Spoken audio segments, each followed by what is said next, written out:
Working nighttime security at a cemetery for a couple of weeks is a memory that stuck with me. It wasn't exactly my dream job as a security guard, but circumstances left me with little choice. See, there was this incident. Allegedly, I got into it with some kid from a wealthy family while on duty. The details are hazy, and I can't really discuss it due to legal reasons.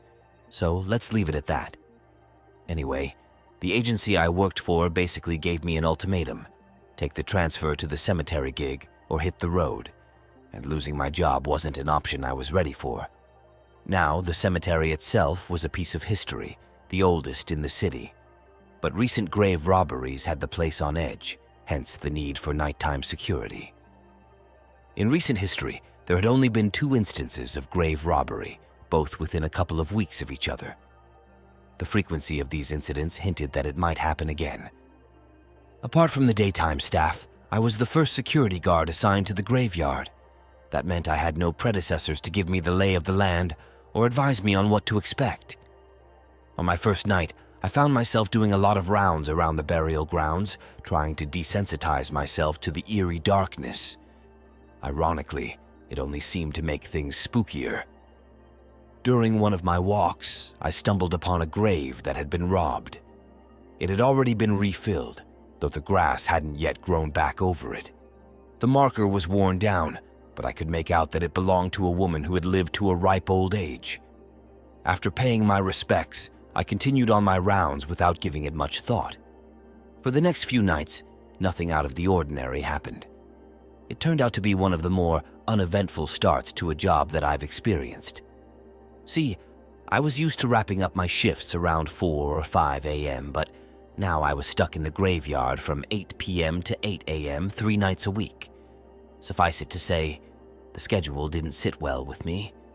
I found myself battling extreme drowsiness halfway through each shift, and the coffee in the security booth might as well have been water for all the good it did me. By the time my second round of shifts rolled around, I was already fed up. But hey, there was nobody around to notice my discontent, so I just didn't care. As my first week came to a close, I figured my supervisors would ease up on monitoring the camera footage.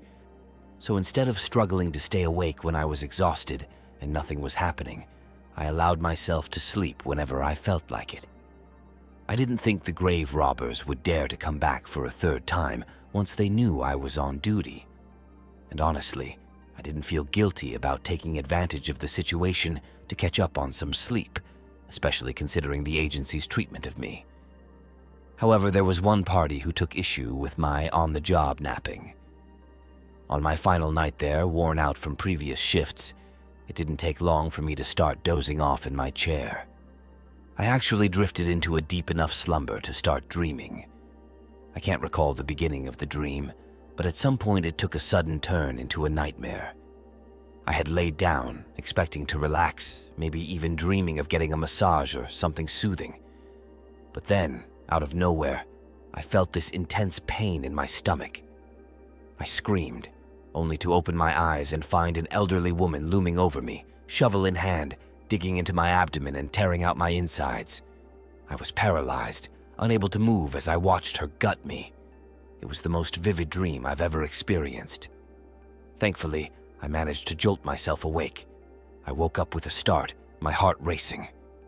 As I blinked away the remnants of sleep, I caught sight of her, that same decrepit old woman, peering in through the booth window. I recoiled, stumbling back and tumbling off the chair, momentarily losing sight of her. When I scrambled back to my feet, she was gone, but I was left trembling from head to toe.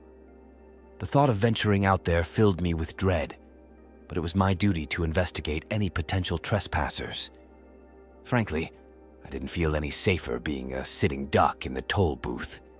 Summoning up all my courage, I stepped out into the cold night air, bathed in the glow of the full moon.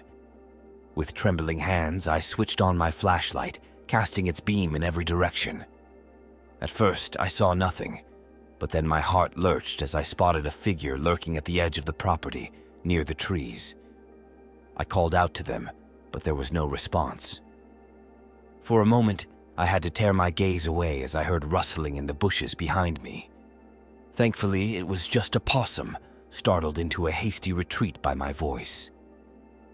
That small moment of logic and reassurance, however, was short-lived. Despite the mundane explanation for the rustling, there was still that enigmatic figure lingering by the woods. Of course, when I glanced back, she had vanished.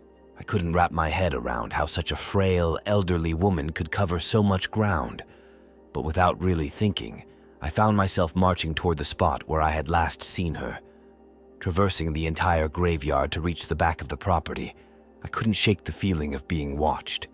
Every creature in the woods seemed to be on edge, as if sensing something ominous. Flocks of birds erupted from the trees in unison, while owls let out eerie screeches.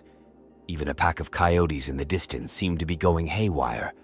It felt like the very forces of nature were cautioning me against continuing, yet a gnawing fear in my gut urged me forward. I couldn't shake the worry that halting my steps would invite something worse, so I pushed onward until I reached the edge of the graveyard.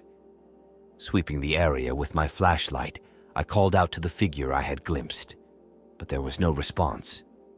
Then, just as swiftly as it had all begun, the cacophony of noises in the woods ceased. Every creature fell silent, even the bugs seemed to hold their breath. Bewildered, I muttered to myself and began to turn back. But in that moment, I noticed I was standing directly atop one of the robbed graves, the same one belonging to the old woman I had seen the week prior. As the realization hit me, icy hands seized my throat, and before I could react, my feet were swept out from under me. I couldn't make out the assailant, but their strength was astonishing.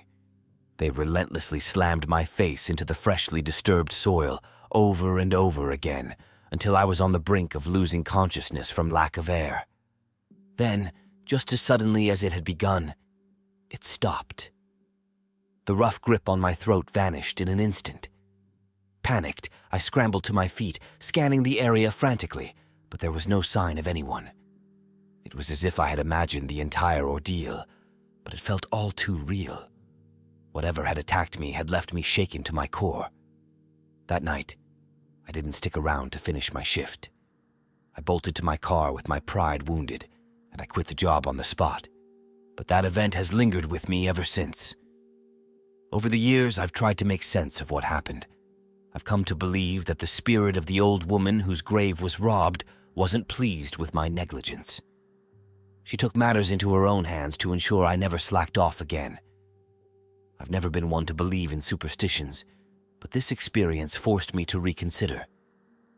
Even now, when I'm at work and feel the temptation to slack off, I catch a glimpse of her out of the corner of my eye.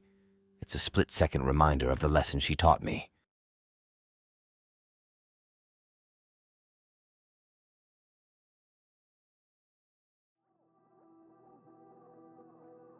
When I was 19, my buddy Sean, who was basically a walking jokester, swung by to hang out in our basement, like he often did during those lazy summer days. I remember he had a Coke bottle in hand, and I was munching on Wendy's when out of the blue, he suggests we should go scope out that eerie little cemetery across town. I mean, talk about random, right? I even called him out on it. But hey, with no school looming the next day, and me knowing exactly which cemetery he meant, I figured, why not? Now, this place wasn't your typical cemetery. It was more like a forgotten patch of land with, I don't know, maybe 100 weathered tombstones tops. They looked like relics from another era, and whenever we passed by, it seemed like nobody had paid their respects in ages. Seriously, it probably dated back centuries. And the vibe? Super creepy. Enclosed by this gothic metal fence flanked by woods on two sides, a road on the other, and some decrepit old building nearby. Every inch of it just screamed, "Stay away." Took a bit of convincing, but Sean managed to pique my curiosity. And wouldn't you know it, the day we decided to venture over was one of those cloudy, ominous affairs, like nature itself was setting the scene for some spooky adventure. Sean pulled his Honda over to the side of the road, but I urged him to go further down to avoid drawing attention. It was a quiet road, hardly any traffic, and we didn't want to raise any eyebrows. After parking a bit farther away, we slipped out of the car and made our way through the woods, ensuring we weren't seen entering the cemetery. Hopping the fence in the woods was a breeze. It was only about 3 or 4 feet tall. Since this whole excursion was Sean's idea, he took the lead as we wandered through the eerie little cemetery. The tombstones looked ancient, most from the 19th century, with some of the inscriptions worn away beyond recognition. As cliché as it sounds, I couldn't shake the feeling of being watched. It was like every shadow in those surrounding woods held some unseen presence. I found myself constantly scanning the area, on edge, just waiting for something to jump out at us. I expressed to Sean how unsettling the whole situation was. He just shrugged it off, typical Sean. But that feeling of being watched wouldn't let up. I couldn't shake it. My gaze drifted to the decrepit building adjacent to the cemetery. Through the foggy, grimy windows, I swear I caught sight of someone standing there, just for a split second, before they disappeared from view. I alerted Sean to my suspicion that someone was watching us from that building. He glanced over then, typical Sean fashion, decided to investigate further. But I was hesitant. "Let's not," I urged him. "We should get out of here before things get messy." I had a moment of sheer panic, thinking I was about to be snatched up by some unknown assailant. But when I spun around in terror, it was just Sean, looking equally spooked. He was in full-on freak-out mode, urging me to follow him back to the car without a moment's hesitation. No time for questions, just run. As we dashed through the woods, the sound of footsteps behind us sent chills down my spine. Glancing back, I saw someone shadowing our every move. That's when I kicked it into overdrive. Reaching Sean's Honda, he wasted no time throwing it into gear, peeling out before the engine even fully roared to life. Later, Sean revealed that inside that abandoned building, he stumbled upon a sigil of bafflement painted on the floor, an ominous sign associated with the dark arts. And surrounding it, creepy dolls with button eyes, like something straight out of a horror flick. We didn't get a chance to explore further inside the building because of what happened next. Suddenly, we heard this blood-curdling scream from outside. Sean dashed out to investigate and found me sprawled out on the ground, unconscious. Before he could even process what was happening, this old man came lumbering towards us. Sean wasted no time. He scooped me up and hauled me into the woods, not stopping until he'd flung me over the fence to safety. When I finally regained consciousness, we bolted. I'd only ever fainted once before in my life, and here it was happening in the middle of a graveyard, next to some creepy, satanic-looking structure. Talk about surreal.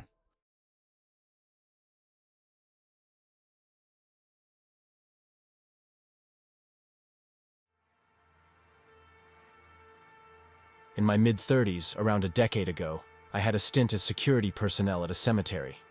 Situated in a less than desirable part of the city, having someone on site 24/7 was deemed necessary. Despite this, we still had individuals sneaking in, defacing tombstones with graffiti, and even attempting to exhume graves. Most of these incidents occurred at night, which suited me fine since I typically worked the evening shift, from 2 to 10. Admittedly, I'd find myself alone for a couple of hours into the night, between 8 and 10, but it beat the graveyard shift by a long shot. On this particular day, I received a warning about individuals randomly showing up at odd hours and seemingly lurking around the cemetery. For the past few days, there had been reports from my colleagues about unidentified individuals lurking around the cemetery. Nobody knew who they were or what they were up to, so I promised to keep an eye out. By 6 o'clock, my co-workers had clocked out, leaving me alone for the rest of the shift. This was my favorite part of the job. No need to pretend to be busy when there was hardly anyone around. Let's face it, my presence didn't make much of a difference when others were there too. So, if you're not already aware, my job mainly consisted of cruising around in a golf cart, ensuring everything was in order. From 6 to 8, I patrolled the grounds, picking up stray bits of trash left behind by visitors. There were a few latecomers, but by 8:30, I was ready to lock up for the night. As I secured the front gate with a chain and padlock, I couldn't help but notice a group of people on the other side of the road, their gaze fixed in my direction, as if they were observing my every move. After securing the gate, I hopped back into my cart and drove off. I had a hunch that the group I'd been warned about was lurking nearby, so I strategically parked my cart where I could keep an eye on them. There were 3 individuals, as far as I could tell, lingering in the same spot for a couple of minutes before eventually moving on. I circled the perimeter, ensuring they weren't attempting to gain entry from any other side, but they seemed to have vanished. Around 9 o'clock, I parked near the front gate again for a brief break. That's when I heard a sudden, sharp noise echoing across the field. I whipped my head in the direction of the sound, but the darkness obscured any clear view. I restarted the cart's engine and maneuvered my way through the field. The noise reverberated so loudly that it was difficult to discern if it originated from within the cemetery or just beyond its confines. Amidst the echoing clamor, I spotted figures in the distance, but to my surprise, only two, not the trio I'd observed earlier. As I drew nearer, they acknowledged my presence, pivoting to face me without fleeing. I halted the cart about 15 feet away and disembarked. Closing time was at 8:30. "You need to leave," I asserted. Advancing a few steps closer, I scanned their demeanor, growing increasingly irked and slightly uneasy. It was then that I noticed one of them clutching an object, an unmistakable shovel, although they stood conspicuously distanced from any gravestones. Glancing down, I noticed a patch of disturbed earth where they had been digging. Suddenly, a voice from behind startled me, prompting the two individuals to bolt in one direction, while the third dashed off in another. I swiftly climbed into the cart and ignited the engine, intending to pursue the fleeing figure. However, as I set off, an unsettling sensation washed over me. Something was definitely off with the cart. It shuddered and wavered precariously as I attempted to maneuver it forward. Exiting the cart, I immediately noticed that both left tires had been slashed. Panic surged through me as I dialed the police, then hurriedly made my way to the main building. Thankfully, the group didn't seem interested in pursuing me. Still, the realization that they had likely sabotaged the tires with a knife left me trembling, especially considering their number, 3 against 1, was not a favorable odds. By the time the authorities arrived, the group had vanished into the night. However, what we stumbled upon next left us utterly perplexed. Not far from the partially dug hole, we discovered a body bag concealed along the fence. Tragically, it did indeed contain a body. In the days that followed, it emerged that the man in the bag was affiliated with a local gang and had likely met his demise in a shooting. Our theory was that the group had intended to dispose of the body discreetly by burying it in the cemetery, assuming it would go unnoticed among the graves. While the plan itself wasn't entirely flawed, the execution left much to be desired. Yet, despite our investigations, none of the individuals involved were ever apprehended or identified.